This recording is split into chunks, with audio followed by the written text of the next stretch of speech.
Day to have, of course, Congressman Leandro Leviste at malalaman natin kung ano ang latest sa kanya bukod doon sa mga nakaraan pa niyang mga binubulgar. May ibubulgar ka ba ngayon?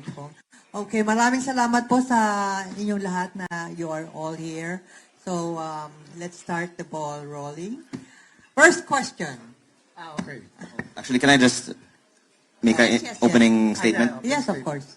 Because I was asked ano yung bagong ibabahagi ko ngayong araw. Kaya pinost ko na rin sa Facebook ngayong umaga na magbibigay ako ng 1,000,000 sako ng bigas para sa mga pamilya sa Batangas na hindi pa nakatanggap ng ayuda sa gobyerno.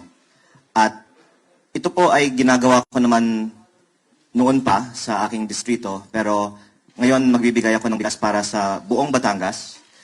Lalong-lalo po dahil ikinalulungkot ko na noong April 24, inanunsyo ni Pangulong Bongbong Marcos na bawat barangay makikinabang sa pondo ng national government. Dapat lahat ng barangays ay nabigyan na ng bigas. Pero sa aking distrito, may schedule para lahat ng barangays ay mabigyan at ang ibang mga barangays dapat kahapon ay nabigyan ng bigas. Pero biglang na-cancel ang delivery ng bigas. Meron na nga pong stub na nakalagay May 21, 10 a.m. sa Nasugbu Gymnasium. Ihahatid ang bigas. Pero the night before, sinabihan ang Liga ng Barangay ng Nasugbu na hindi natuloy ang schedule at maghintay na lang sila para sa bagong schedule. Pero itong mga hindi nabigyan ng bigas ay kabilang sa 84 barangays na hindi din nabigyan ng financial assistance sa ilalim ng Bawat Bayan Makikinabang Program noong April 24 visit ni Pangulong Marcos sa Batangas City. At ang testimonya ng mga barangay captains ay kumpleto ang kanilang isinumite sa mga group chat ng mga barangay captains. Acknowledge naman na kumpleto ang kanilang isinumite, pero hindi sila inimbita.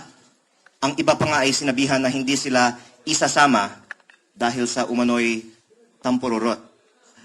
Pero yan ay kwento ko na rin na po noon. Ang dinadagdagan ko lang ngayon ay ang parehong barangays na hindi binigyan ng 200,000 pesos per barangay noong April 24 ay kahapon naman hindi binigyan ng ipinangakot at inischedule na bigas.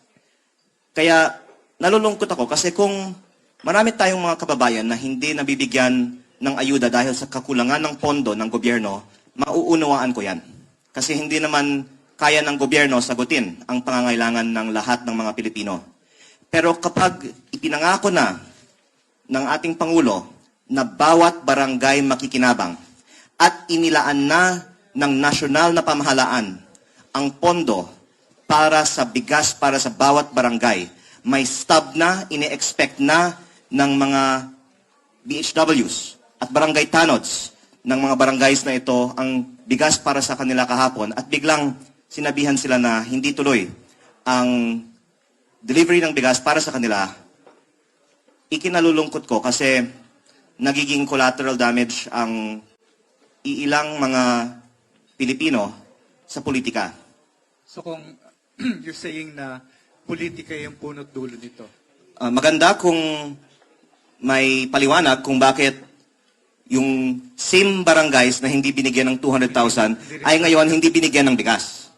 Pero kaya ko yan din masasabi dahil mismo testimonya nila, sinabihan sila ng Kapitolyo na hindi sila isinama sa April 24, 200,000 pesos distribution ni Pangulong Marcos dahil sa tampurot sa Kapitolyo. Kaya ako po ay walang ganong salita sa aking bokabularyo. Natutunan ko lang yung salitang tampururot galing sa mga kapitan ng aking barangay. Pero kung maiba lang tayo, punta naman tayo sa national. Meron kang proposal na yung VAT sa gasolina, petroleum products, bawasan from 12% gawing 10%. At may computation ka rito kung paano ano yung matitipid ng gobyerno at pwedeng ibigay sa taong bayan. Tama ba to? Opo. At Yung kadugtong, computation mo rito, magkano yung matitipid? kadugtong po ang aking advokasya para ibaba ang VAT at ang mga issue na nakikita ko sa ayuda. Kasi kaya nila sinasabi, hindi natin dapat ibaba ang buwis dahil mas maganda daw ang targeted na ayuda para sa mga nangangailangan. Pero I will answer your point directly after this, but I just wanted to lay out that ang problema sa targeted ayuda, ang mga politiko ang nagta-target. Tapos, pinapapila pa ang mga tao. Tapos, may administrative cost pa. Sa napakalaking inefficiency sa targeting ng ayuda, mas mabuti na lang bawasan ang ayuda at bawasan na lang ang VAT. Ang position paper na isinumite ng Department of Finance sa Kongreso tungkol sa aking House Bill 4302 na inihain ko nung Setyembre last year ay ang DOF ay tutol sa pagbaba ng VAT dahil sinabi nila mahigit 250 billion pesos per year ang mawawala sa revenue ng gobyerno. Pero mali po na tawagin itong kawalan. Dahil yan po ang matitipid ng mga taxpayers. Ang 250 billion divided by, let's say, 28 million families ay mga 9,000 pesos per family per year. At At saka kung, maputo lang kita, malaki yung kinita na ng gobyerno doon sa pagtaas ng nung sumipa yung diesel na 130 pesos per liter. Ano na sila nun, di ba? Windfall na. opo. So,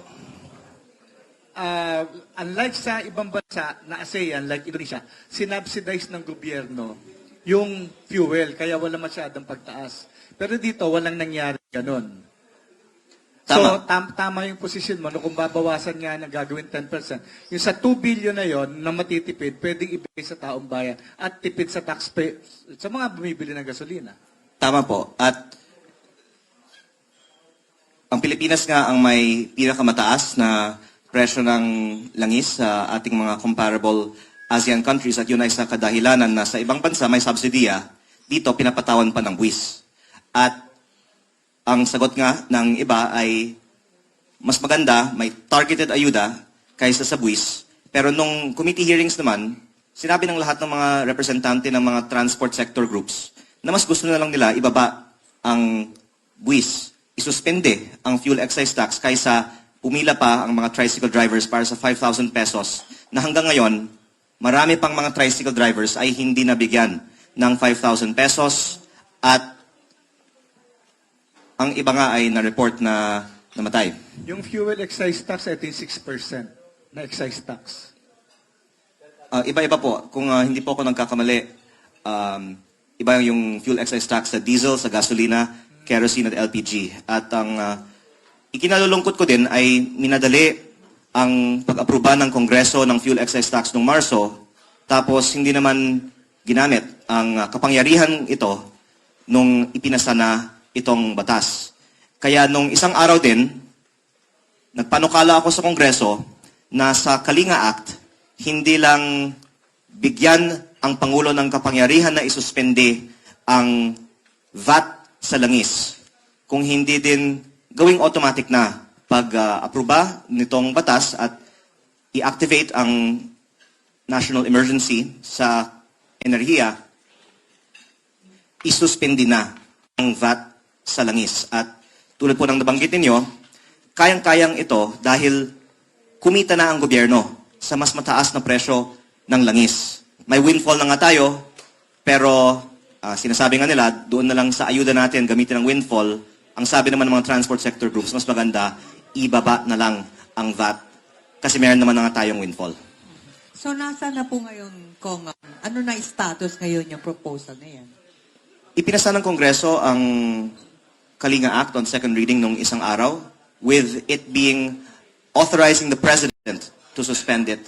At sana kapag may kapangyarihan na ang Pangulo para isuspende ang buwis, gagamitin ito. Ngunit, actually, kung pwede kong banggitin ito ngayon, sinabihan ako na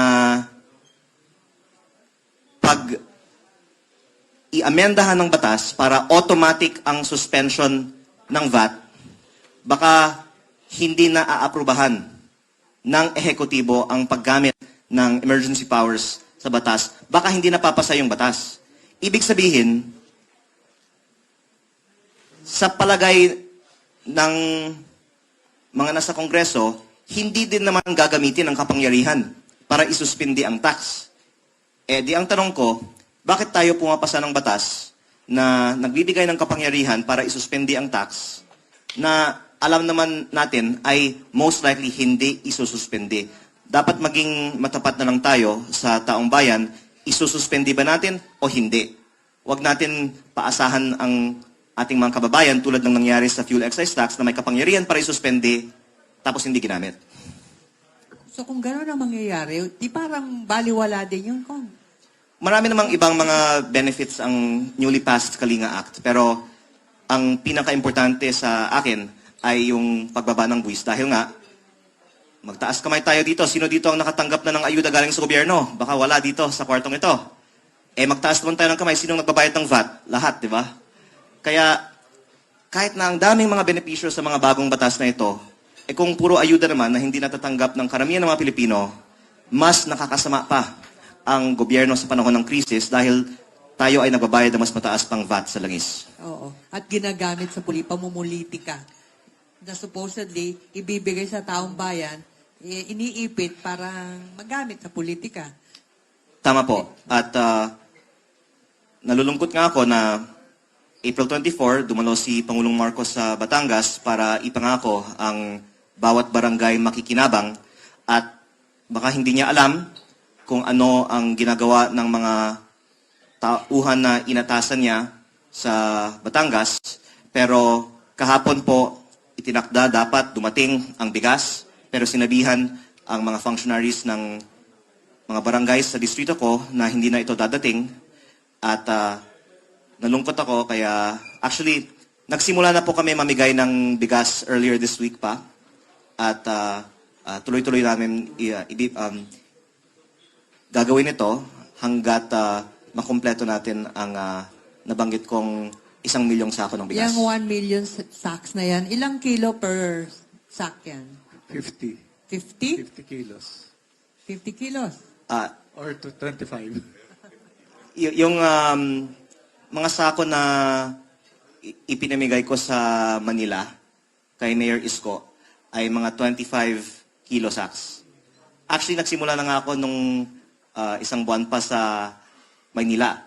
Pero ang ipinamimigay namin sa Batangas ay mga mas mamaliit na sack. Pero ang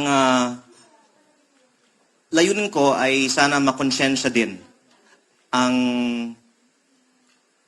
mga politiko na wag nang pagkaitan ang ating mga kababayan sa ayuda dahil hindi naman ito sarili nilang pera. At ang talagang I think very, very depressing thing is yung practice na ito na may ayuda na nga na pinopondohan ng mga taxpayers na hindi pa ipinamimigay sa mga tao dahil sa politika sa probinsya. Hindi lang po ito siguro sa Batangas, siguro po sa buong bansa. At ito nga ay dahilan kung bakit hindi dapat maging pangunahing solusyon ng gobyerno sa oil crisis ang ayuda. Dahil hindi perpekto ang sistema ng ayuda. Kung hindi man ito perpekto, ibaba na lang natin ang buwis. Kong, lipat muna tayo sa issue naman ng DPWH. I remember na nung bagong upo ka as congressman, may kinasuhan kang district engineer sa distrito mo. Dahil, di ba, nagsuhol yata ng 3 million. So, ano na yung status ng kasang final mo doon sa DE ng DPWH? Thank you for that question. The DOJ accepted the complaint that I filed, kaya may kaso na at may schedule para sa trial. Hindi ko lang po ma-memorize kung ano yung petsa ng So sa, trial sa RTC to, hindi sa ombudsman. sa RTC. Pero ngayon ko lang natututunan ang mga proseso sa ating legal system. Napakadami palang mga steps. Nagtatagal sa piskalya. Opo, mula nung isinampa ko ang kaso sa Setyembre, ang dami pang dinaanan ang complaint ko. Pero tinanggap naman yung charge. Pero maraming mga steps pala bago magkaroon ng trial. Bago i-file ng piskal sa court. Na-file na, pero ang tagal nga po talaga ng proseso. Yung due process. At hindi ito yung plano kong buksan sa kapihan natin ngayong araw kasi ito po ay binubuo ko pa.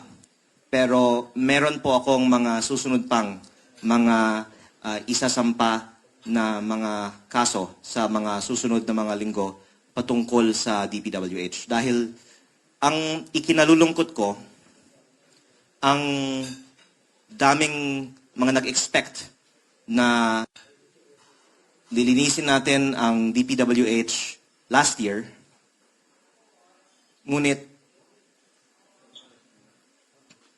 nag-focus sa Bulacan 1st District Engineering Office ang mga investigasyon at maganda kung pwedeng ipaliwanag kung paano naman ang lahat ng ibang mga district engineering offices ng Pilipinas. Ngayon, nirerespeto ko ang aking mga kasamahan sa Kongreso at kung sasabihin ko naman na lahat ay dapat itrato tulad ng Bulacan 1st District Engineering Office, baka maraming mas lalong magagalit sa akin. Pero ang masasabi ko, sa Batangas, kung ano ang nakita sa Bulacan 1st District Engineering Office, yan din ang nakikita ko sa mga DPWH projects sa amin. Kaya bakit sa Bulacan 1st District Engineering Office lang, may mga district engineers at ibang mga DPWH officials na tinatrato ng ganun, at sa Batangas, yung mga gumawa ng lahat ng mga substandard flood control projects ay malaya pa. Actually, Twinkle, yan yung trabaho supposedly nung ICI eh. Oo. Na, well, wala na kasi ICI, pero dapat yun yung tinabaho nila. Ang alam ko, yung Mindoro lang yung nakasuhan sa Calabarzon eh. May Maropa na pala yun. Sa Mindoro. Tama, sa Batangas, sa Cavite, sa Laguna, Quezon, parang wala eh. Kung may nakikita ka bang figure kung magkano yung sinasabi mo na anomalya rin dyan sa Batangas. Well, can I just talk about what you'd mentioned na sa Mindoro, may kinasuhan. Alam niyo po yung pattern dyan, sa Bulacan at sa Mindoro, yung isa sa mga na-implicate ay si former Congressman Zaldico. Tapos sa Davao Occidental, I think meron din. At ang isa sa mga na-implicate ay si Diskaya. Tila, nakapokus sa iilang mga contractors ang flood control investigation. Pero kapag may ibang mga contractors na matatamaan, baka iniiwasan Sino ang yan? mga lugar na yon. Sino yung Ito yung mas contractor na malalaki, yan? di ba? Opo. Nako, akala ko bigas lang ang pag-uusapan natin ngayon. Sino yung contractor na yan? Pero, Sabi mo, ang- baka mas malaki pa. Ang masasabi ko po, sa Batangas, kakonti lang naman ang mga proyekto ni Zaldico at ni Diskaya. Bilang kinatawan ng aking distrito sa Batangas, ang mahalaga para sa amin ay hindi lang ang mga balita tungkol sa paglilinis ng DPWH sa ibang mga probinsya para sa ibang mga contractors. Kasi ang isa sa mga pinakamalaking contractor sa Batangas at ang sinabi sa akin ng ICI noong Nobyembre na pinakamalaking contractor pa sa Kongreso ayon sa ICI at kasama din sa mga inirekomenda na kasuhan o paimbestigahan ng ICI noong Nobyembre ay ang mga kumpanyang konektado kay CWS Party List Representative, Congressman Edwin Garjola. At ang pagkakaiba dyan, si Zaldico ay hindi na congressman. Si Diskaya ay hindi naman congressman. Ang aking kababayan, si Edwin Garjola, ay congressman pa rin.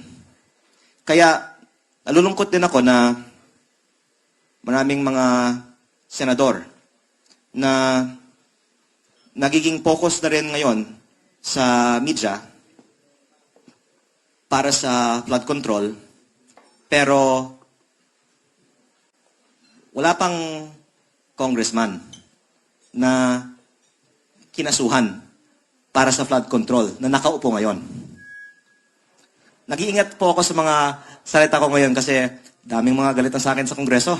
Pero I'm just stating facts po. At sa Batangas naman, ang nasabi ko na ay may mga first-hand akong experiences sa pag-uusap sa ibang mga contractors at maybe I can say more another time.